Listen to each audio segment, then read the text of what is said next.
सह्याद्री प्रतिष्ठान पेण व महात्मा गांधी वाचनालय पेण यांच्या वतीने पुलवामा येथे झालेल्या 24 फेब्रुवारी रोजी झालेल्या भ्याड हल्ल्यात शहीद झालेल्या जवानांना भावपूर्ण श्रद्धांजली वाहण्यात आली। सदर कार्यक्रम पेण महात्मा गांधी वाचनालय येथे घेण्यात आला। यावेळी सह्याद्री प्रतिष्ठान पेण कमिटी, पेण पोलीस, पेण पत्रकार आणि समस्त पेणकर नागरिक उपस्थित होते।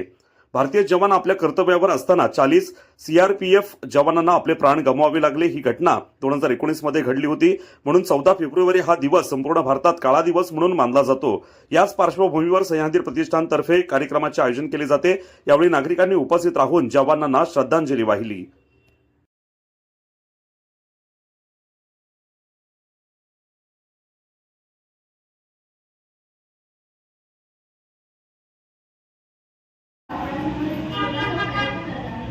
की जे जवान जे देशासाठी आपल्या अहोरात्र परिश्रम घेतात, डोळ्यात तेल टाकून प्रत्येक देशवासियांसाठी काहीतरी करतात, त्या देशातल्या आपल्या स्वातंत्र्य सैनिकांना आज आपण श्रद्धांजली देणार आहोत। तो दिवस आहे तो म्हणजे आज अर्थात पुलवामा हल्ल्याचा। आज 14 फेब्रुवारी आहे। मला फार काही त्याविषयी माहिती नाही, पण इतकं माहिती आहे का या दिवशी पुलवामा हल्ल्यात आपले अनेक जे निष्पाप सैनिक होते ते शहीद झालेले आहेत आणि त्या सैनिकांना आज आपण श्रद्धांजली वाहणार आहोत आणि वाहिली देखील आहे आपण। मी इतकेच म्हणेन की प्रत्येक सैनिकांच्या मनात एकच असतं ध्येय, एकच असतं उद्दिष्ट, ते म्हणजे हम जिएंगे तो इस भारत के लिए और मरेंगे तो भी इस भारत के लिए और मरने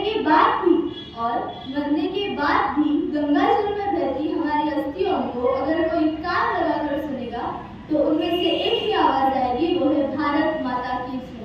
हे एम, हे उद्दिष्ट प्रत्येक भारतवासियाच्या मनात म्हणजेच आपल्या देशाविषयी लढणाऱ्या, देशाप्रती लढणाऱ्या प्रत्येक सैनिकाच्या मनात, प्रत्येक जवानाच्या मनात आणि प्रत्येक आपल्या पोलीस काकांच्या मनामध्ये सुद्धा आहे।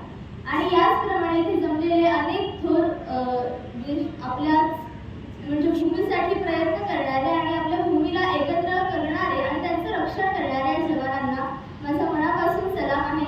सरतेशेवटी मी इतकेच म्हणेन की आपण सुद्धा आपल्या देशाला अधिकाधिक एकरूप कसं करता येईल आणि आपण सुद्धा आपल्या देशाला या दहशतवादी हल्ल्यापासून कसं मुक्त करता येईल याचा प्रयत्न करूयात। जय हिंद, जय महाराष्ट्र, धन्यवाद। अशाच ताज्या अपडेट्स मिळवण्यासाठी आपल्या रंग मराठी न्यूज चॅनेलला सबस्क्राइब करा आणि बाजूच्या बेल आयकॉनवरती क्लिक करा। धन्यवाद।